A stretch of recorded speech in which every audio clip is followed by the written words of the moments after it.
दोस्तों स्टडी 91 के online platform में आप सभी का बहुत बहुत स्वागत है। दोस्तों आज आप सभी के समक्ष बीपीएससी ट्री 4.0 परीक्षा को ध्यान में रखते हुए अपने हिंदी के सवालों को लेकर हाजिर हूं और आज हमारा दोस्तों 49 नंबर का ये वीडियो चलने चल रहा है। ठीक है, और आज की क्लास अगर आप देखते हैं तो कुल मिला के 1470 सवाल केवल हिंदी विषय में दोस्तों आपके तैयार हो जाएंगे।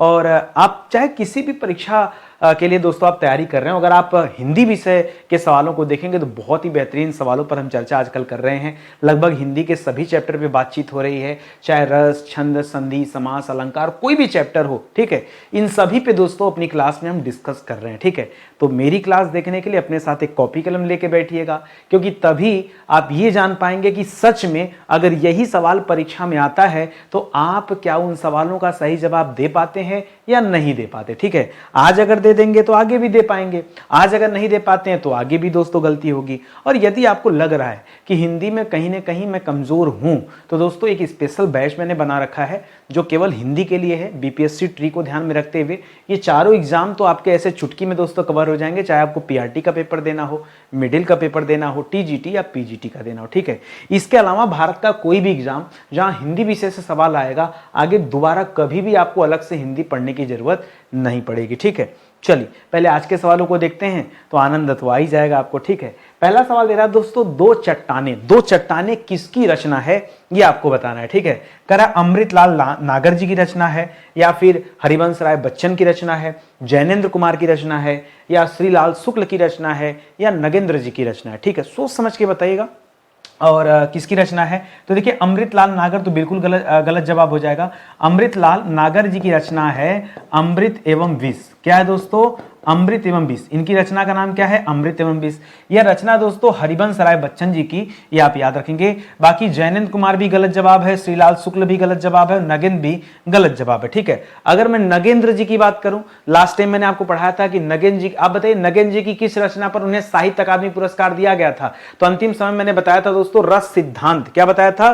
जो भरतनाट्यम वाला जो उदाहरण दिया था कि आप भरत मुनि वहां मत बताइएगा। ठीक है, ठीक है, भरत मुनि ने केवल रस सिद्धांत दिया है। ठीक है, लेकिन रस सिद्धांत नाम की जो रचना है वो किसकी दोस्तों? वह रचना है नगेंद्र जी की। ठीक है, किसकी रचना है दोस्तों? रस सिद्धांत जो रचना है यह नगेंद्र जी की रचना है। इसको जरूर दिमाग में रखेंगे, परीक्षा टाइम में छोटी छोटी बातें ना हमें याद नहीं आती। ठीक है, इस वजह से ऐसे सवाल आप याद रखेंगे। एक रचना दोस्तों और याद रखेगा, यहां पर जो दे रहा है श्रीलाल शुक्ल, श्रीलाल शुक्ल की दोस्तों कौन सी रचना है? तो याद रखेगा इनकी रचना है राग दरबारी। क्या है दोस्तों? राग दरबारी। चलिए हम हरिवंश राय बच्चन जी की बात कर रहे हैं तो बच्चन साहब की दोस्तों कुछ रचनाएं आप याद रखेंगे जो आपके लिए इंपॉर्टेंट है। उनमें दोस्तों खास से कौन से है? एक दोस्तों मधुशाला आप पढ़ते हैं। ठीक है, एक दोस्तों मधुबाला आप पढ़ते हैं, मधुशाला, मधुबाला, नीड़ का निर्माण। ठीक है, ये सब दोस्तों किसकी रचनाएं हैं? ये सब हरिवंश राय बच्चन जी की रचनाएं हैं। एक चीज और इनके बारे में याद रखेंगे, अमिताभ बच्चन दोस्तों इन्हीं के सुपुत्र थे, प्रयागराज में ये रहते थे, ये सब याद रखेंगे। ठीक है, जैनन जी का भी याद रख लीजिए दोस्तों, इनकी रचना का नाम क्या था? मुक्तिबोध। ठीक है, अच्छा मुक्तिबोध दोस्तों एक व्यक्ति का भी नाम है, गजानन माधव मुक्तिबोध। हाँ, तो याद रखेंगे ये मैं मुक्तिबोध रचना की बात कर रहा हूं, तो बड़ा मिलता जुलता सा नाम है, इस वजह से थोड़ा कंफ्यूजन हो सकता है, लेकिन जब आप ऐसे पढ़ेंगे तो फिर कंफ्यूजन नहीं होगा। आगे बढ़िए दोस्तों, अगला सवाल देखिए, कह रहा है कि ऊंचा खड़ा हिमालय आकाश चूमता है। ऊंचा खड़ा हिमालय आकाश चूमता है, नीचे चरण तले झुक नित सिंधु झूमता है। ठीक है, यह पंक्ति दोस्तों किसकी है? सोहनलाल द्विवेदी जी की, जयशंकर प्रसाद की, गया प्रसाद स्नेही की, सुभद्रा कुमारी चौहान का या फिर सर्वेश्वर दयाल सक्सेना जी का? तो याद रखेगा दोस्तों यह लाइन है सोहनलाल द्विवेदी जी का। बिल्कुल जी, आप सही सुन रहे हैं दोस्तों, सोहनलाल द्विवेदी जी की दोस्तों एक कविता है, यह आप याद रखेंगे, जिसमें यह बताया गया कि ऊंचा खड़ा हिमालय आकाश चूमता है, नीचे चरण तले झुक नित सिंधु चूमता है। तो याद रखेगा ये। अच्छा, इनकी कुछ और रचनाएं दोस्तों आप याद रखेगा, जैसे एक इनकी रचना दोस्तों भैरवी। ठीक है, एक इनकी रचना है, ठीक है, वासवदत्ता। क्या दोस्तों? वासवदत्ता। ठीक है, वास फिर वदत्ता लिखिएगा। ठीक है, वासवदत्ता। ठीक है, इसी तरह से एक रचना है दोस्तों पूजा गीत। ठीक है, कम से कम 2-3 रचनाएं दोस्तों आप याद रखेंगे। एक और लिखिएगा जय गांधी। क्या लिखेंगे? जय गांधी। ठीक है, धीरे धीरे देखिए जब आप ऐसे पढ़ेंगे ना तब आपके पास कलेक्शन बढ़ेगा। एक दिन में किसी के पास कलेक्शन नहीं हो जाता। बार बार आप सुनेंगे, बार बार आप रिपीट करेंगे तो धीरे धीरे दिमाग में आने लगेगा। ठीक है, जैसे मैं कहूं कि हरबंस राय बच्चन जी की 2 रचना आपको पक्का पता रहता है, मधुशाला मधुबाला, आसान सा है, लेकिन 2 चट्टान आप भूल जाते हैं। अब जब याद रखेंगे कि 2 चट्टान के लिए उन्हें साहित्य अकादमी पुरस्कार दिया गया था, तब दोस्तों आपको ये सवाल याद हो जाएगा, ऑटोमेटिक याद हो जाएगा कि अच्छा ऐसी बात है, तो इंपॉर्टेंट रचना हो गया। ठीक है, नीड़ का निर्माण फिर बचपन में हम लोग ये कविता पढ़ के आए, ठीक है, वो भी इन्हीं की है। तो ऐसे करके धीरे धीरे आप पढ़िए। भैरवी मैंने बताया, ठीक है, वासवदत्ता बताया, पूजा जो है गीत बताया, जय गांधी बताया, ये सब दोस्तों किसकी रचना है? ये सब जो है यहाँ रचना है सोहनलाल द्विवेदी जी की। ठीक है, सोहनलाल द्विवेदी जी की कविताओं को पढ़ने के बाद दोस्तों व्यक्ति ओजपूर्ण हो जाता है। ठीक है, ओजस्वी कविताएं बहुत लिखते थे, ये आप याद रखेंगे। अगला सवाल देखिए, कह रहा माधुरी नाम की पत्रिका का संपादन दोस्तों किसने किया? ठीक, किसने किया ये आपको बताना है। माधुरी पत्रिका का संपादन, ठीक है, चलिए बताइए जल्दी से। माखनलाल चतुर्वेदी। दोस्तों माखनलाल चतुर्वेदी तो आपका बिल्कुल भी जवाब नहीं होगा। क्यों? क्योंकि दोस्तों माखनलाल चतुर्वेदी पिछली क्लास में आपको याद होगा कि इन्होंने कर्मवीर नाम की पत्रिका जो शुरू किया था। एक सवाल आज मैं कुछ नया करने का मन कर रहा है, एक चीज और इसके साथ आप डेटा याद रखिएगा कि कर्मवीर पत्रिका इन्होंने कहां से स्टार्ट किया था, तो याद रखेंगे जबलपुर से दोस्तों इन्होंने यह पत्रिका शुरू किया था। ये थोड़ा सा लीक से हटकर एक सवाल हो जाएगा, ठीक है, इंपॉर्टेंट, कभी पूछता भी है। ठीक है, इसी तरह से बालकृष्ण शर्मा नवीन की जब हम बात करते हैं तो इन्होंने प्रभा नामक पत्रिका स्टार्ट किया था। मदन मोहन मालवीय जी की बात करेंगे तो इन्होंने अभ्युदय नामक दोस्तों पत्रिका जो है शुरू किया था। ठीक है, आज का जो सही जवाब है दुलारे लाल भार्गव है। ठीक है, काशी प्रसाद जायसवाल की अगर आप बात करेंगे, काशी प्रसाद जायसवाल की बात करेंगे, तीनों ने पाटलिपुत्र नामक दोस्तों पत्रिका जो है स्टार्ट किया था। अब यहां पे मैं छोटी छोटी कुछ ट्रिक देना चाहूंगा, जरा ट्रिक को आप अपने दिमाग में रखेंगे। ठीक है, देखिए जैसे काशी प्रसाद ने जो पत्रिका स्टार्ट किया उसका नाम पाटलिपुत्र। यदि मैं आपसे पूछूं कि पत्रिका कहां से निकाली गई तो पाटलिपुत्रम किसे कहते थे? पटना को कहते थे। तो याद रखेगा दोस्तों, यह जो पत्रिका है यह कहां से आती थी? यह पत्रिका जो है यह पटना से आती थी। कहां से दोस्तों? यह पटना। यह तो कलम आज पता नहीं क्यों जो है नहीं चल रहा है, ठीक है, थोड़ा सा ध्यान दीजिएगा, पटना से आती थी। उसी तरह से दुलारे लाल भार्गव जिन्होंने माधुरी पत्रिका दोस्तों शुरू किया, ये पत्रिका दोस्तों कहां से निकालते थे? वे ये पत्रिका दोस्तों लखनऊ से निकालते थे। ठीक है, तो मैं आपको ऐसा इसलिए समझा रहा हूं कि लगे हाथ 1-2 लाइन आपको ज्यादा याद हो जाए। ठीक है, वैसे पत्रिका याद कर लीजिए, यही अपने आप में बड़ी बात है। मदन मोहन मालवीय जी ने जीवन में अपने क्या किया? बीएचयू की स्थापना कहां पर? बनारस में। अभ्युदय पत्रिका दोस्तों निकाला, तो उसी से आपको याद होना चाहिए कि मदन मोहन मालवीय का संबंध दोस्तों किससे है? काशी से। ठीक है, मदन मोहन मालवीय का संबंध दोस्तों किससे है? काशी से है। उसी तरह से अंतिम में आता बालकृष्ण शर्मा नवीन। ठीक है, इनका संबंध कहां से? कानपुर से। कानपुर से वो एक आता था ना, प्रताप आता था, अरे उनका नाम क्या था? वहां के एयरपोर्ट का नाम भी है गणेश शंकर विद्यार्थी, उनकी पत्रिका थी प्रताप। ठीक है, ये प्रभात है, वो प्रताप है। ठीक है, तो काफी मिलता जुलता नाम है, मैंने ऐसे ही याद किया। ठीक है, छोटी छोटी ट्रिक आप बनाएंगे तभी जो आपके दिमाग में जाएगा। ठीक है, और यहां पर दोस्तों ये जबलपुर है। ठीक है, तो मैं कह रहा हूं चलो कुछ तो हमें एक्स्ट्रा मिला। हम डेली अपनी क्लास में यही सब सीखते हैं कि थोड़ी थोड़ी चीजें अपने को में कैसे सीख लेना। ठीक है, केवल सवाल का जवाब देना उद्देश्य नहीं है, हमें अपने आप को अपग्रेड भी करना है। ठीक है, सवालों के साथ साथ। चलिए आगे बढ़ते हैं, अगले सवाल पर आइए। कह रहा राग दरबारी किसकी रचना? अभी पीछे ही दोस्तों आपको बताया गया, अमृतलाल नागर की रचना में। मैंने आपको क्या बताया? अमृत से अमृत जोड़िएगा तो अमृत और विष। ठीक है, ये साहित्य अकादमी विजेता रहे हैं, इसी रचना के ऊपर इन्हें साहित्य अकादमी पुरस्कार भी मिला था। और इनको जो पुरस्कार मिला, ये दोस्तों 2 चट्टानें इनकी रचना, उसके ऊपर पुरस्कार मिला। ठीक है, सूर्यकांत त्रिपाठी निराला तो बिल्कुल भी नहीं। श्रीलाल शुक्ल में दोस्तों मैंने देखिए पीछे मैंने आपको बताया था, जहां श्रीलाल शुक्ल था वहां मैंने बताया था दोस्तों कि इनकी रचना का नाम क्या है? राग दरबारी। अभी दिखा भी दे रहा हूं, एक बार मैं आपको दिखाऊं, रुकिए दिखा रहा हूं। ठीक है, यहां देखिए पीछे जो हम लोगों ने पढ़ा, श्रीलाल शुक्ल की रचना का नाम क्या? राग दरबारी। ठीक है, तो याद रखेगा यही सवाल तो आगे पूछ दिया हमसे। ठीक है, तो यहां जवाब क्या हो जाएगा? श्रीलाल शुक्ल ही हो जाएगा। नामवर सिंह का आप हो सकता नाम न सुने हो, लेकिन सुनिए, नामवर सिंह को भी दोस्तों साहित्य अकादमी पुरस्कार मिला है। इनकी रचना का नाम है कविता के नए प्रतिमान। क्या नाम दोस्तों? कविता के नए प्रतिमान। ठीक है, कविता के नए प्रतिमान। ठीक है, देखिए आज आप पढ़िए, चाहे आपको याद हो चाहे याद न हो, ये सारा कुछ सुने रहेंगे ना, तो एग्जाम टाइम में इतना क्लिक तो जरूर करेगा कि हाँ ये इंपॉर्टेंट रचना है। नाम आप जो स्किप नहीं करेंगे, सुने रहेंगे क्लास में तो नाम आप जो है स्किप नहीं करेंगे अपने। अच्छा, कुछ यहां अलग भी फैक्ट लिख लीजिए कि चलिए हमें तो पढ़ ही लिए श्रीलाल शुक्ला, लेकिन क्या जरूरी कि श्रीलाल शुक्ला की यही रचना आपसे एग्जाम में पूछ ले? यानी जो राग दरबारी दे रहा है और नहीं पूछ सकता? बिल्कुल पूछ सकता है दोस्तों। तो लिखिएगा जो दोस्तों यहां पे पहला पड़ाव, ठीक है, पहला पड़ाव। और पहला पड़ाव क्या दोस्तों? पहला पड़ाव अज्ञातवास, ठीक है, गायब हो जाना, अज्ञातवास मकान, ठीक है। तो याद रखिएगा दोस्तों, ये कुछ 2-3 रचनाएं हैं जो किसकी है दोस्तों? ये मैं श्रीलाल शुक्ल की रचनाओं के बारे में बता रहा हूं। इसको ऐसे याद कर लेंगे तो आप अपने आप जो है बढ़िया से तैयार हो जाएगा, ठीक है।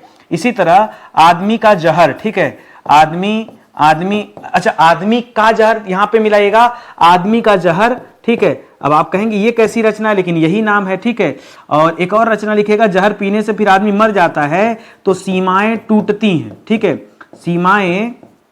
सीमाएं टूटती हैं। ये मुझे 3 रचना के बारे में पहले पता था, लेकिन 2 नई रचनाएं हमें भी पढ़ना पड़ा। आपके साथ साथ दोस्तों हमें भी नई नई चीजें सीखने को मिलता, क्योंकि ये जो चैप्टर है ना, ये बहुत बड़ा चैप्टर है और इसे कोई कह दे कैसे हम चुटकी में याद कर लेंगे, संभव नहीं है। जिस बच्चों को याद होगा उसने बहुत मेहनत किया होगा, बहुत मेहनत। मैं नहीं कहता कि नहीं किसी को नहीं याद होगा, लेकिन ये चीजें प्रैक्टिस से ही याद होने वाली हैं। इसलिए इन सवालों को देख करके आप घबराए मत करिए। हम धीरे धीरे आप लेवल भी बढ़ा रहे हैं, तो आप घबराइए मत, पहले पढ़िए आराम से, ठीक है। आगे बढ़ते हैं दोस्तों। अगला सवाल दे रहा है कि निराला की साहित्य साधना, निराला की साहित्य साधना ये किसकी रचना है? नाम लगा है निराला, तो हर बच्चे का दिमाग कहां जाएगा कि सर निराला पे निराला जवाब दे दें, लेकिन बस यहीं पे दोस्तों उससे क्या हो जाएगा, गड़बड़ी हो जाएगी, ठीक है। और श्रीलाल शुक्ल को तो बिल्कुल जवाब मत दीजिएगा, क्योंकि इनकी रचना का नाम है राग दरबारी। राग दरबारी, ये जवाब देना नहीं है आपको। जैनन भी जवाब मत दीजिएगा, क्योंकि यहां मैंने मुक्तिबोध आपको बता के रखा है, पीछे हमने आपको मुक्तिबोध बताया था, ठीक है। हरिवंश राय बच्चन में जवाब मत दीजिएगा, क्योंकि इनकी रचना का नाम है दो चट्टाने, ठीक है। तो बचता क्या है यहाँ पे? यहाँ बचता दोस्तों रामविलास शर्मा, ठीक है। ये जो निराला की साहित्य साधना है, ये सूर्यकांत त्रिपाठी निराला की रचना नहीं है, ठीक है।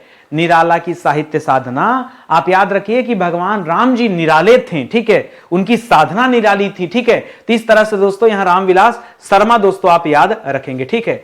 चलिए इनकी 1-2 रचनाएं और आप याद रख लीजिएगा, ठीक है। एक दिन नाटक, ठीक है, एक दिन नाटक जो परीक्षा में आता है, मैं चाहता हूं दोस्तों आप केवल उतनी बात दोस्तों आप याद रखेंगे, ठीक है। तो रामविलास शर्मा की बहुत पॉपुलर रचना दोस्तों एक दिन नाटक, ठीक है। और एक दिन नाटक होता कैसे दोस्तों? तो यहां एक दिन और नाटक दो अलग अलग, अरे महाराज कैसे मैं समझाऊं आपको, एक दिन और नाटक ये अलग अलग रचना है। जैसे पीछे हमने नहीं पढ़ा, ठीक है, पीछे हमने पढ़ा अज्ञातवास, ठीक है, अज्ञातवास मकान, तो अज्ञातवास अलग रचना है, मकान अलग रचना। उसी तरह से एक दिन नाटक ये अलग अलग रचनाएं, ठीक है। एक दिन नाटक और क्या, एक स्किप कर रहा हूं मैं, चेक कर लीजिएगा एक बार। पाप के पुजारी, भगवान के पुजारी नहीं, पाप के पुजारी, जी हां, पाप के पुजारी किसकी रचना है? यह भी दोस्तों रामविलास शर्मा की रचना है। इस तरह से आप इसे दिमाग में रखेंगे, ठीक है। चलिए आगे बढ़ते हैं, अगले सवाल पर आते हैं। अगला दे रहा है कि उत्तरी सौर श्रेणी में वर्णित। मुझे पता है यह सवाल भी बहुत संकट भरा है। आज मैंने पेपर का लेवल थोड़ा बढ़ा दिया और जरूरत से ज्यादा बढ़ा दिया, ठीक है, जरूरत से ज्यादा बढ़ा दिया। 1500 के आसपास पहुंचने वाले, थोड़ा सा मेहनत कीजिए, ठीक है। उत्तरी सौर श्रेणी, हर बच्चा सौर श्रेणी का नाम सुना है कि सौर श्रेणी अपभ्रंश से ही पश्चिमी हिंदी का विकास हुआ है, इतना जानते हैं आप, ठीक है। आप क्या पढ़े रखे हैं? आपने पढ़ रखा है कि सौर श्रेणी अपभ्रंश से, सौर श्रेणी अपभ्रंश से किसका जन्म हुआ दोस्तों? इससे जन्म हुआ है पश्चिमी हिंदी का। किसका जन्म हुआ है? पश्चिमी हिंदी का। और पश्चिमी हिंदी के अंतर्गत ही दोस्तों ये, चाहे आप खड़ी बोली की बात करते हैं, हरियाणवी की बात करते हैं, ब्रज की बात करते हैं, बुंदेली की बात करते, सब इसी में आ जाता है ना, पश्चिमी हिंदी में। लेकिन आज इसके साथ उत्तरी शब्द जोड़ करके बहुत संकट खड़ा कर दिया आपके सामने। उत्तरी सौर श्रेणी, जी हाँ, उत्तरी सौर श्रेणी में दोस्तों ध्यान दीजिएगा। और पूछा दोस्तों कौन सा नहीं है, एक बवाल तो ये था उत्तरी सौर श्रेणी जिसका हमने नाम ही नहीं सुना था, और एक ये दे दिया। अगर हम बात करें कुल्लुई का, तो कुल्लुई देखिए पहाड़ी हिंदी को कहा जाता है, गढ़वाली भी पहाड़ी हिंदी को कहा जाता है, कुमायूनी भी पहाड़ी को कहा जाता है। तो ये तो पक्का पहाड़ी हिंदी में आ जाते हैं। आपको लगेगा कि हो सकता है कि तीनों का संबंध एक जैसा हो ना एग्जाम में, लेकिन निमाड़ी और मालवी ने फिर मामला ला के फंसा दिया। अगर आपको मालवी लवी याद हो तो एक आप जयपुरी हिंदी पढ़ते हैं, फिर मेवाती पढ़ते हैं, फिर मालवी पढ़ते हैं, फिर मारवाड़ी पढ़ते हैं, ठीक है। तो वहां तो दोस्तों ये राजस्थानी हिंदी में आप इसे डाल देते हैं, इसे आप कहां रख देते हैं, इसे आप राजस्थानी हिंदी में जो है रख देते हैं, ठीक है। तो इसको याद रखेंगे। यहां निमाड़ी दोस्तों आपका जवाब हो जाएगा, निमाड़ी। जी हां, निमाड़ी जो है इस सवाल का सही उत्तर हो जाएगा कि निमाड़ी जो है दोस्तों यह पश्चिमी सौरसेनी का हिस्सा होता है, ठीक है। निमाड़ी किसका हिस्सा है, यह पश्चिमी सौरसेनी का हिस्सा है। और जबकि हमसे सवाल पूछा उत्तरी सौरसेनी, तो बाकी के जो जवाब हैं ये उत्तरी सौरसेनी के हिस्से में आते हैं, ठीक है। आप कहेंगे सर ये सवाल बहुत डिफिकल्ट है।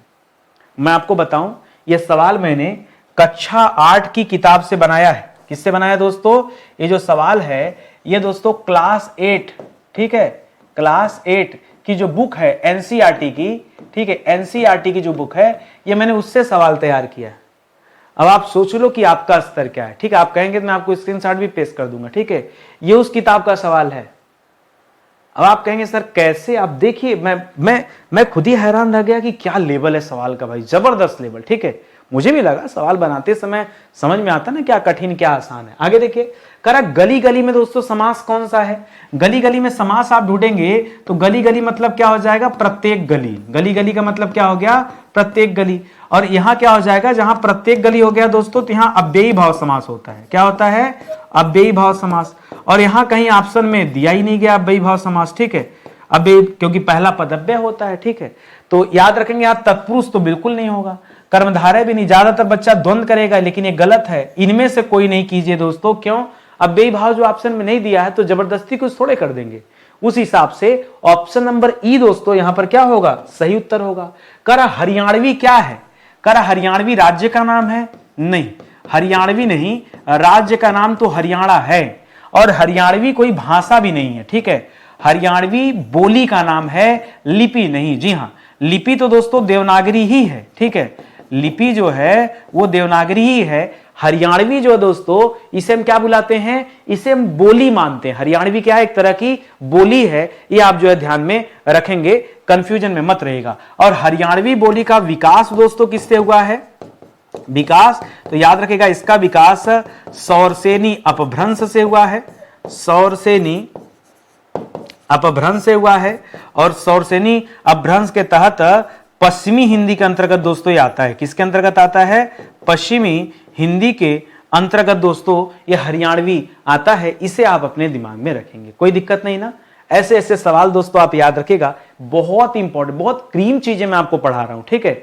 देखिए आगे करा सूक्ति। सूक्ति में दोस्तों कौन सी संधि है, आप संधि बताइए, ठीक है, संधि। अब देखिए जो सूक्ति लिखा हुआ शब्द ये दो शब्दों से मिलकर बना हुआ है। एक सु शब्द है और दूसरा उक्ति शब्द है, सुधन उक्ति। यहां सु का तात्पर्य दोस्तों सुंदर से है, सु का तात्पर्य सुंदर से है।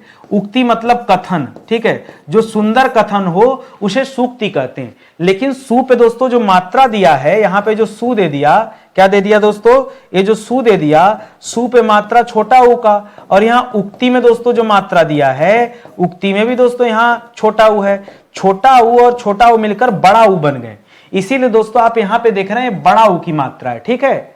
और जब कहीं चाहे बड़ा आ जाए, बड़ी ई आ जाए, बड़ा ऊ आ जाए, बड़ा री आ जाए, तो जवाब हमेशा क्या होता है, दीर्घ स्वर संधि दोस्तों आपका जवाब होता है। इस प्रकार दोस्तों उत्तर क्या हो जाएगा, यहां पर दीर्घ स्वर संधि हो जाएगा, ठीक है।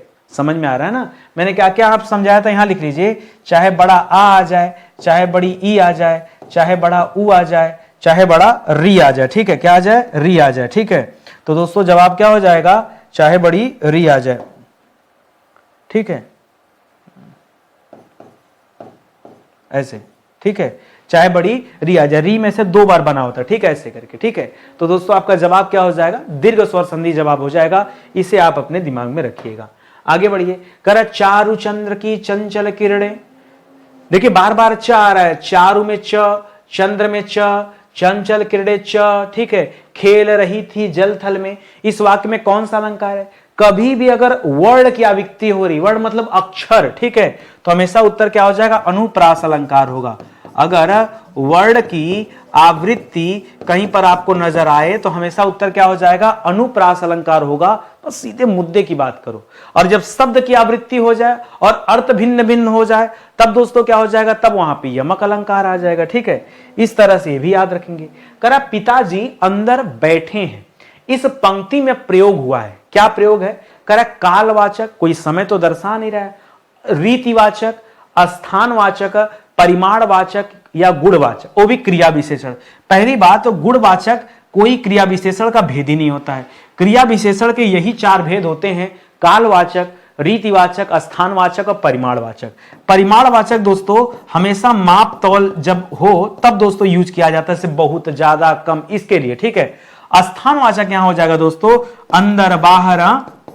अंदर बाहर, ऊपर नीचे, समझ रहे ना, ऊपर नीचे, ये सब दोस्तों किसका उदाहरण है, ये सब जो स्थानवाचक का उदाहरण है। रीतिवाचक कालवाचक बिल्कुल भी नहीं होगा। तो यहां आपका उत्तर क्या हो जाएगा, यहां बोला ना अंदर बैठे हैं, किसी चीज के भीतर, अंदर। ठीक है, तो यहां हो जाएगा स्थानवाचक क्रिया विशेषण। ये आपका बिल्कुल सही जवाब है। आपने क्या जवाब दिया, लेवल थोड़ा हाई है देखिए, और हाई लेवल देख अगर आप भाग जा रहे हैं तो फिर ये तो कायरता की निशानी है। कायर नहीं है आप ना, लड़ना सीखिए।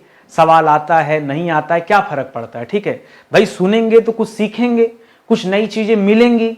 और मैं तो ज्यादा हंसी मजाक भी नहीं करता, सीधे मुद्दे की बात करता हूं कि कम समय में कितनी बढ़िया चीजें आपके तक पहुंच जाए, इसलिए दोस्तों मैं ज्यादा बातचीत भी नहीं करता। करा किस विकल्प के सभी शब्द परस्पर पर्यायवाची नहीं है, ध्यान से पढ़िए। परस्पर पर्यायवाची कौन सा नहीं है वो बताना, और क्यों नहीं है भी बताना है। सवाल दे रहा है कि सुरेश, पुरंदर, देवेंद्र और मधवा। बच्चा बहुत सारा यहां ऑप्शन नंबर 1 कर देता है। मैं आपको समझाना चाहूंगा, जो मधवा को देख के आप कंफ्यूजन में आ रहे हैं ना, मधवा नहीं, माधव दोस्तों किसे कहते हैं, माधव श्री कृष्ण को कहा जाता है। लेकिन अगर आपके सामने कभी भी मधवा शब्द दे रहा है तो याद रखिएगा मधवा इंद्र को ही कहा जाता है, और ये सब दोस्तों इंद्र का पर्यायवाची है। सब सही है, कहीं कुछ भी गलत नहीं। अगला देखिए, बाल, जटा, कुंतल और काकुल। काकुल देख के कंफ्यूजन हो सकता है बच्चे को, सोचेगा काकुल माने क्या होता है। काकुल भी बाल को कहा जाता है, जी हां, काकुल भी किसे कहते हैं, बाल को कहा जाता है। ये बाल का पर्यायवाची, ये भी सही है। ठीक है, वस्त्र, चिर, पटन और वसन, ये किसे कहते हैं दोस्तों, ये कपड़े को कहा जाता है, कपड़ा। ठीक है, यह भी सब सही है। आगे देखिए दोस्तों, अगला दे रहा है इंदु, चंद्र प्रभा, हिमांशु और चंद्र ज्योति। मैं आपको बताना चाहूंगा दोस्तों, ये चंद्र प्रभा और चंद्र ज्योति जो शब्द दिया है, क्या क्या, ये जो चंद्र प्रभा शब्द दे दिया है, जो चंद्र ज्योति शब्द दे दिया है, हाँ, ये दोस्तों ये चांदनी का पर्यायवाची है। किसका है, यह चांदनी का पर्यायवाची। चांदनी को ज्योत्सना भी कहा जाता है। क्या कहते हैं, ज्योत्सना भी कहते हैं, कौमुदी कहते हैं, क्या कहते हैं, कौमुदी कहते हैं। ठीक है, चंद्र प्रभा कहते हैं, चंद्र ज्योति कहते हैं, ये सब कहते हैं चांदनी को। ठीक है, तो इस वजह से दोस्तों यहां पर डी वाला उत्तर क्या हो जाएगा, गड़बड़ हो जाएगा। अब बाकी जो लास्ट में दे रहा दोस्तों, ये वाला पॉइंट दे रहा, जो अलंकार, गहना, आभूषण। ठीक है, ये दोस्तों ये आभूषण को ही कहा जाता है। किसे कहा जाता है, यह आभूषण को ही कहा जाता है। तो यह भी सही है। आपसे पूछा क्या था, यही पूछा ना कि कौन सा विकल्प जो है सही नहीं है, जहां सब पर्यायवाची नहीं, अब एक दूसरे के, वो आपको ढूंढना था। तो ऑप्शन नंबर डी आपने ढूंढ दिया। इस तरह से दोस्तों डी वाला आपका क्या हो जाएगा, राइट आंसर हो जाएगा। कह औरतें खाना बना रही हैं, औरतें खाना बना रही हैं, ये किस प्रकार का वाक्य है। वाक्य क्या है, यहां वाच्य लिखा है। ठीक है, आप जानते होंगे दोस्तों, जब कभी आप वाच्य के बारे में पढ़ेंगे तो वाच्य में 3 भेद पढ़ते हैं। पहला पढ़ते हैं कर्तृवाच्य। ठीक है, कृत नहीं होता दोस्तों, कर्तृ होता है, ऐसे कर्तृवाच्य। दूसरा होता दोस्तों कर्मवाच्य, और तीसरा होता है भाववाच्य। जहां कर्ता की प्रधानता हो वहां क्या हो जाता है, कर्तृवाच्य। जहां कर्म की प्रधानता हो, ये प्रधानता होनी चाहिए। ठीक है, प्रधानता। ठीक है, तो यहां ये आप याद रखेंगे। उसी तरह से जहां भाव की प्रधानता हो वहां भाववाच्य हो जाएगा। तो यहां औरतें खाना बना रही हैं, औरतें ही दोस्तों यहां कर्ता है। ठीक है, तो जहां कर्ता की प्रधानता हो वहां तो कर्तृवाच्य होगा, होगा कि नहीं होगा। ठीक है, अगर मैं ये कहता कि औरतों द्वारा खाना बनाया जा रहा है, ठीक है, तब दोस्तों कर्मवाच्य हो जाता, विशेष बल वहां पड़ता। ठीक है, तो इस तरह से अभाववाच्य मैंने आपको समझाया है। माताजी से चला नहीं जाता, पिताजी से टहला नहीं जाता, इस तरह के नकारात्मक संकेत आते हैं। ठीक है, संकेतवाच्य, संदेहवाच्य, तो वाच्य का भेद होता ही नहीं है। तो इसके बारे में क्यों चर्चा करना, क्यों बातचीत करना? ऑप्शन नंबर 1 इस सवाल का बिल्कुल सही जवाब है। करा अनित्यवादी के लिए एक वाक्यांश आप चुनिए। अनित्यवादी शब्द है, उसके लिए क्या वाक्यांश होगा? एक्सीडेंटल सवाल है, बहुत सोच समझ के जवाब दीजिएगा। बहुत आसान होते हुए अपने आप में कठिन सवाल है। पढ़िए, अनित्यवादी क्या लिखा है? जो सबके मन की बात जानता हो। क्या उसे अनित्यवादी कहते हैं? बिल्कुल भी नहीं दोस्तों। जो सबके मन की बात जानता है उसे हम अंतर्यामी कहते हैं। हम नहीं कहते हमेशा कि भगवान अंतर्यामी हो, सबकी बात जानते हैं, सबके मन की बात जानते हैं।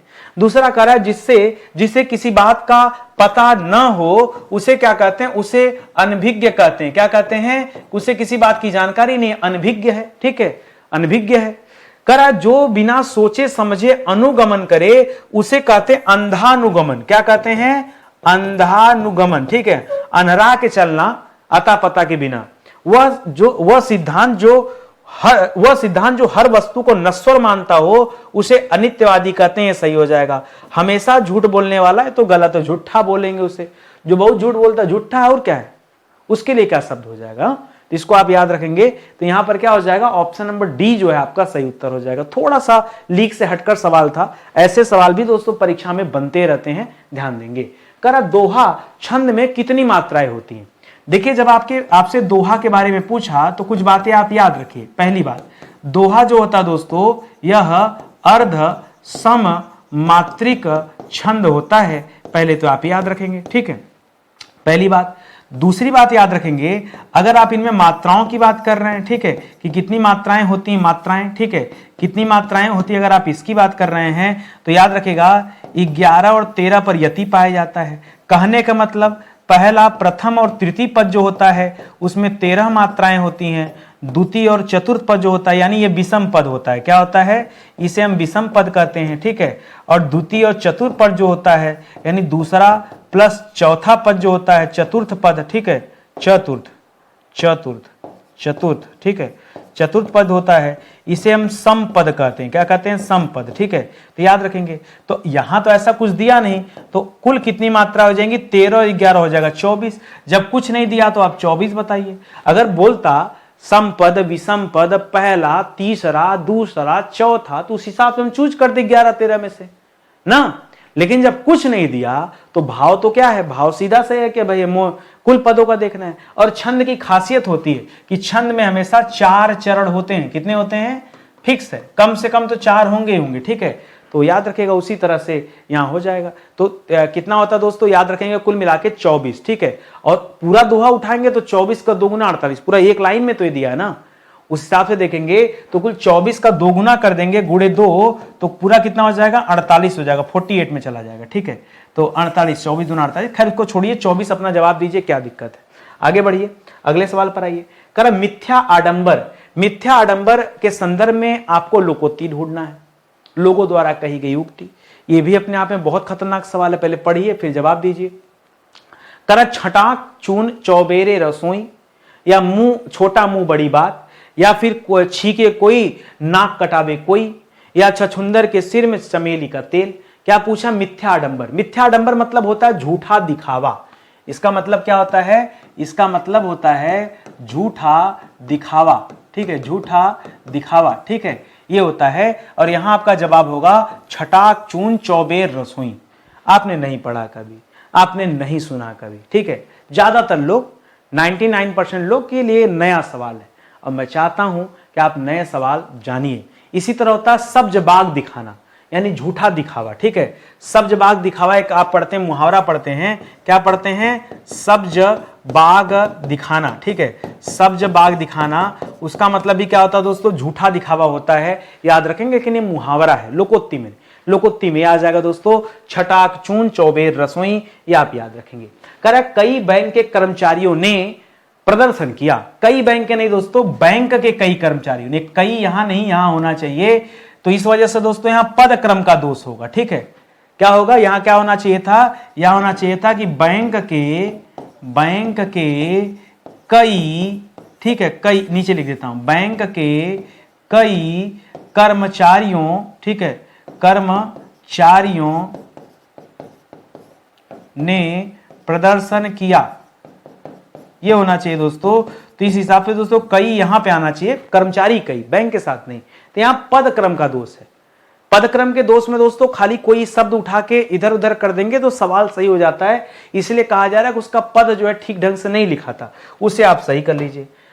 अगला सवाल कर रहा, निस्दिन बरसत नयन हमारे। अरे बाप रे, इतना इंतजार हो गया प्रभु का, ठीक है, कि रो कर दोस्तों अखिया पथरा गई है। तो संयोग और वियोग दो चीज आप पढ़ते हैं, यहां संयोग वाला नहीं है, यहां वियोग वाला है। क्यों दोस्तों, वियोग वाला है, ठीक है। तो ये वियोग श्रृंगार रस हो जाएगा, ये आप याद रखेंगे। तो फिलहाल तो श्रृंगार रस और उसके अंदर से सवाल आएगा तो वियोग श्रृंगार रस आप जवाब दीजिएगा, ये ध्यान रखेंगे। एक चीज याद रखिए, स्टडी 91 के प्लेटफॉर्म से हमने बहुत सारे कोर्स बनाए, ठीक है। आप मौका देंगे, जुड़ेंगे हमारे साथ तो तैयारी बहुत अच्छी होगी आपकी, नहीं तो फिर कोई बात नहीं, ठीक है। आपके लिए जो स्पेशल बैच है, कम से कम आप डेमो तो देखिए, बहुत विधिवत दोस्तों मैं पढ़ा रहा हूं। और इतना ही नहीं, आप एक बार जीएस की क्लास पढ़ के देखिए, आनंद आ जाएगा आपको, मजा बहुत आएगा। इतने बढ़िया दोस्तों जीएस पढ़ाया गया। हमारे पास एक स्पेशल बैच है मॉडर्न हिस्ट्री का, आप बैच ज्वाइन करो या मत ज्वाइन करो, कम से कम डेमो एक बार देख लो। डेमो देखने के बाद आपकी अंतरात्मा खुद कहेगी कि नहीं सर ज्वाइन कर ही लेते हैं, ऐसा है बैच, ठीक है। आइए, कारण निम्नलिखित में से कौन सा अशुद्ध वर्तनी है, जो गलत वर्तनी है वो ढूंढना है। बारात बिल्कुल सही है, बारात क्या दोस्तों, यह बिल्कुल शुद्ध लिखा हुआ है। आगामी भी दोस्तों शुद्ध लिखा हुआ है, हस्तक्षेप भी दोस्तों शुद्ध लिखा हुआ है, और आहार भी शुद्ध लिखा हुआ है। जो मिस्टेक है वो चरमोत्कर्ष में मिस्टेक है, और चरमोत्कर्ष में ध्यान दीजिएगा, उड़ने वाला र नहीं रहेगा, ऐसे लिखा जाएगा। देखिए चरमोत्कर्ष, ठीक है। ये जो लिखा है दोस्तों ये शुद्ध है, ऊपर जो लिखा गया वो अशुद्ध है। चरमोत्कर्ष में ध्यान दीजिएगा, उड़ने वाला र नहीं होगा, तो चर्मो हो जाएगा। चरमोत्कर्ष, चरम धन उत्कर्ष होता है, चर्म नहीं होता, चर्म चमड़ा नहीं होता है, चरम अंतिम सीमा, ठीक है। तो चरम धम उत्कर्ष होता है, ठीक है। इसीलिए ये ऐसा होगा, इसको आप दिमाग में रखेंगे। करा फारसी भाषा का कौन सा शब्द नहीं है, सर पूछ दिए, फारसी शब्द तो वैसे नहीं याद होता है, और ये नौटंकी करने के लिए गुरुदेव पूछ रहे हैं कि कौन सा फारसी भाषा का शब्द नहीं है। हाँ, और जो है कंगाली में आटा गीला वाली हाल हो गई, ठीक है। पहले पढ़िए, ठीक है। आप आएंगे फार्मूला इसका, मैं ऐसा फार्मूला सिखा दिया हूं कि बच्चा ऐसे चुटकी में हल कर देता है। नहीं पता, आप अपने बीएसपीएससी के बैच में आइए, मैंने एक निःशुल्क डेमो दे रखा है इसी चैप्टर का, पढ़ के देखिएगा। अब भूल जाइएगा तो बता लीजिएगा, सपने में आपको याद हो जाएगा, ठीक है। करा आवारा चिराग, चिराग वो दिया वाला चिराग, आवारा चिराग चश्मा मजदूर, ये सब दोस्तों फारसी भाषा का शब्द है। लेकिन ईमान जो है दोस्तों, देखिए ईमान शब्द दे दिया, ईमानदार शब्द दे दिया, समझ रहे, ईमानदार शब्द दे दिया, वकील शब्द दे दिया, अदालत शब्द दे दिया, ठीक है, अदालत शब्द दे दिया। ये सब जो शब्द है दोस्तों ये अरबी शब्द है। क्या दोस्तों, यह अरबी शब्द है, ध्यान देंगे, फारसी शब्द नहीं है, ठीक है।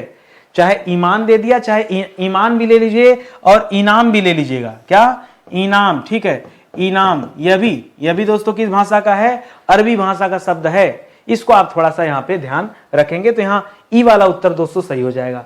करा वचन की दृष्टि से, एक वचन बहुवचन, उसकी दृष्टि से दोस्तों कौन सा असत्य है, गलत। करा डिब्बा का डिब्बे, ये तो ठीक है। गाथा का गाथाएं, ये भी ठीक है। दवात का दवातें, यह भी ठीक है। गुड़िया का गुड़िया, यह भी ठीक है।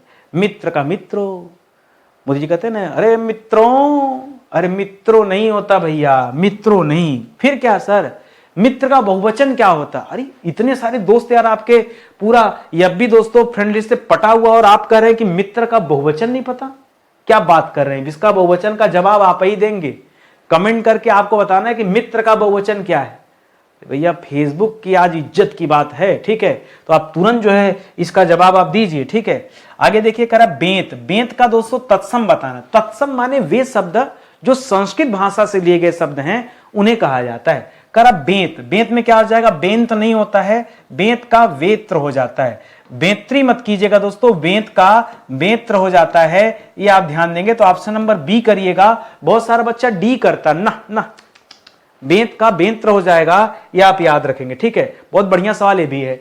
करा कौन सा युग्म सही सुमेलित नहीं है। सर ये नहीं वाला मत पूछा करिए ना, हम पता नहीं कि डर जाते हैं ऐसे सवाल से। डरना नहीं है भैया, आपका डर मैं दूर करता हूं। तत्सम तद्भव का सवाल है।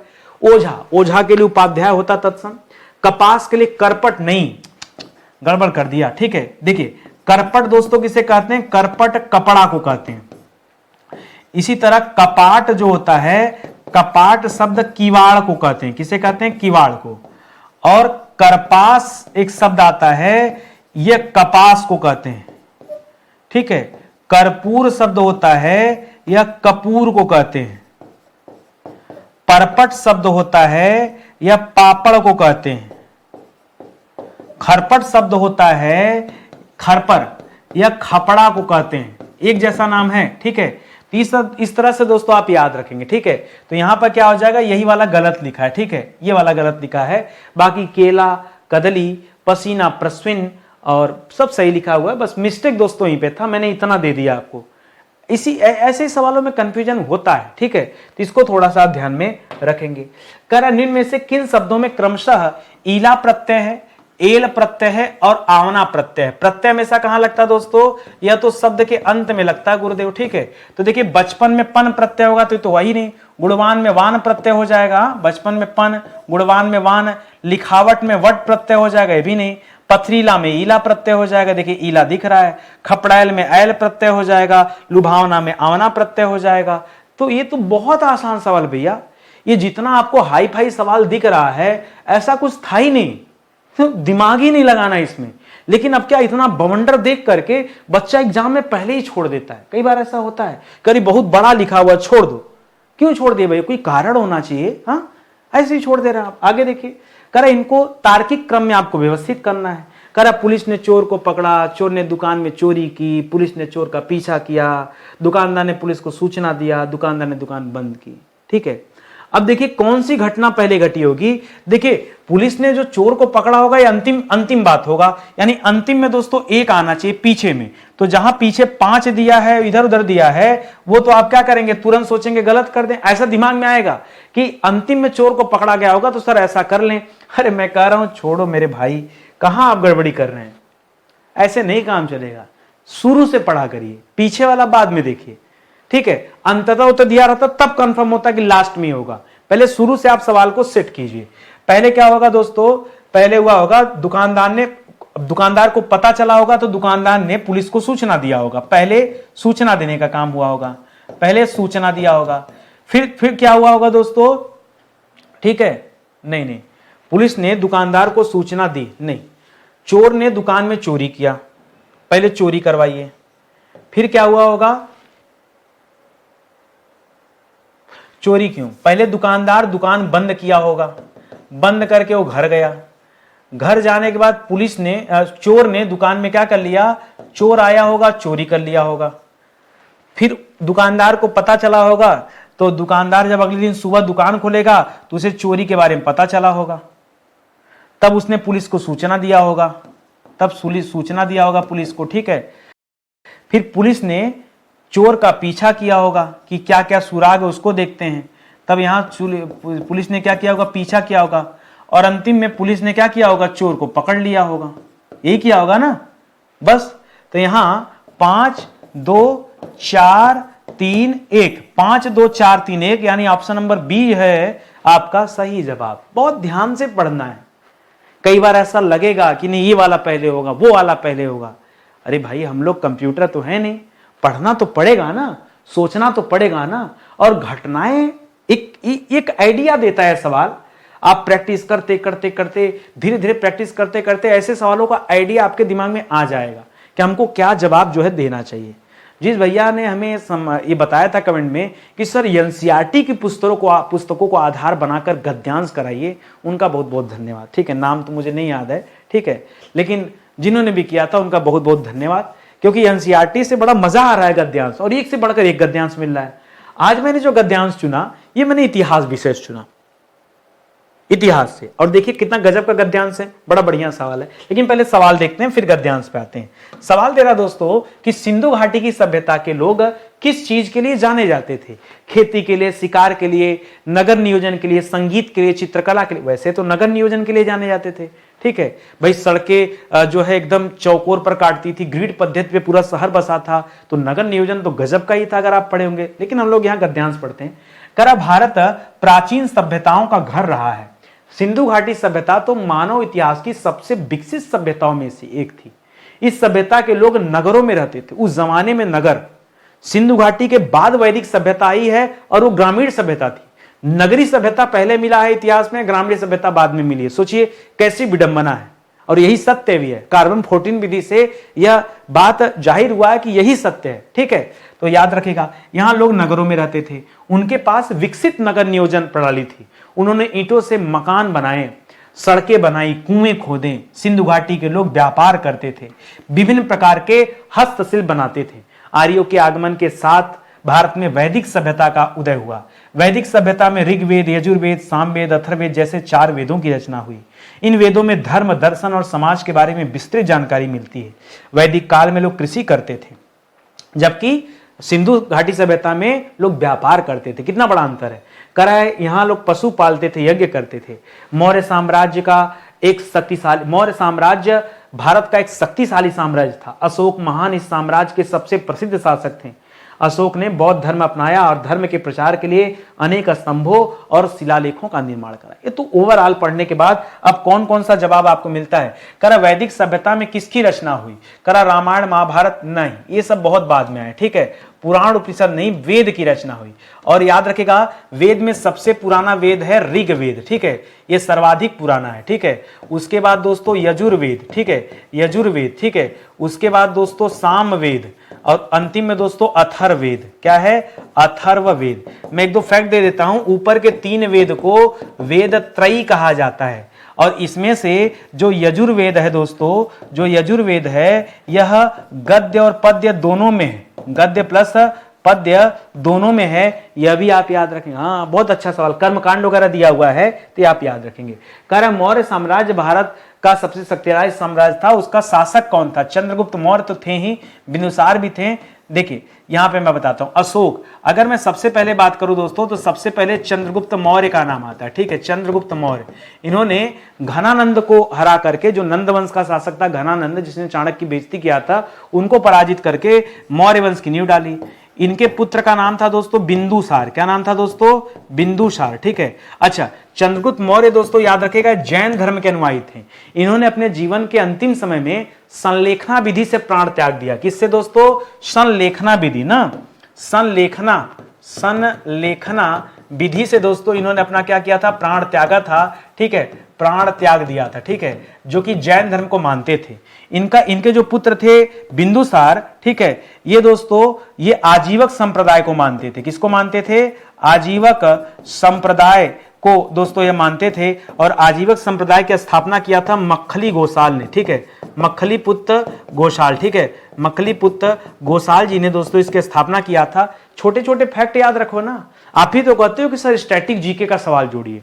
देखिए हम हिंदी जरूर पढ़ रहे हैं, लेकिन थोड़े बहुत अगर नए सवाल हमें मिल जाएंगे तो क्या दिक्कत है। और बिंदुसार के पुत्र का नाम दोस्तों क्या था, तो बिंदुसार के पुत्र का नाम था अशोक, ठीक है, अशोक, ठीक है, अशोक। अशोक ने दोस्तों कलिंग का युद्ध लड़ा, अपने 99 भाइयों की हत्या किया, ठीक है, और तब जाके इसे गद्दी मिली।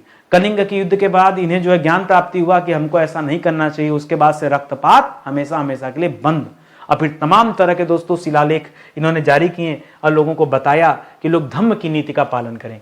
करा अशोक ने किस धर्म को अपनाया था, नहीं, बौद्ध धर्म को अपनाया था। जैन नहीं, सिख नहीं, ईसाई नहीं, यह बौद्ध धर्म को अपनाया था, यह आप याद रखेंगे, ठीक है। करा सिंधु घाटी सभ्यता के मकान किसके बने थे, लकड़ी के नहीं, पत्थर के नहीं, ईंट के बने हुए थे, ठीक है, ईंट के मकान बने हुए थे, यह आप याद रखेंगे। आज भी दोस्तों उसके प्रमाण देखने को मिलते हैं। दयाराम साहनी ने दोस्तों सिंधु घाटी सभ्यता में दोस्तों खास करके जो हड़प्पा सभ्यता थी, हड़प्पा की खोज दोस्तों किसने किया था, हड़प्पा की खोज, ठीक है, इसकी खोज दोस्तों दयाराम साहनी ने किया था, ठीक है, दयाराम साहनी।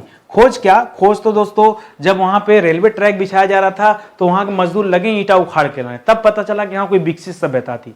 तब जो है जॉन मार्शल के नेतृत्व में दयाराम साहनी ने दोस्तों ये किसके नेतृत्व में काम कर रहे थे, तो याद रखेगा जॉन मार्शल के नेतृत्व में, ठीक है, जॉन मार्शल, ठीक है, जॉन मार्शल के नेतृत्व में दोस्तों इन्होंने जो है काम किया है। उसके बाद दोस्तों जाकर के सिंधु घाटी सभ्यता में हड़प्पा नामक स्थल के बारे में लोगों को पता चला, ठीक है। तो इस तरह से दोस्तों आज का चैप्टर जो है समाप्त होता है। उम्मीद करता हूं अच्छा लगा होगा, ठीक है। एक चीज मैं आपको और बताना चाहूंगा, हम लोग दोस्तों हिंदी तो अच्छा कवर ही कर रहे हैं, पूरा जीएस भी दोस्तों मैंने आपको कवर करा दिया।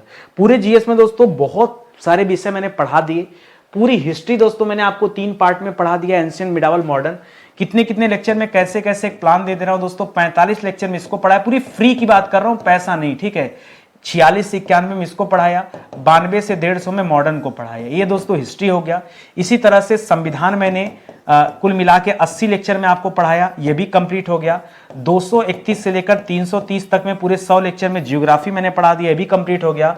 और 331 से लेकर के 419 लेक्चर, यानी हमारा 89 नंबर का दोस्तों लेक्चर चल रहा है, ठीक है। ये अभी चल रहा है ज्योग्राफी में, ये क्लास समाप्त नहीं हुई, ये क्लास अभी चली रही, स्टार्ट चल रही, ठीक है।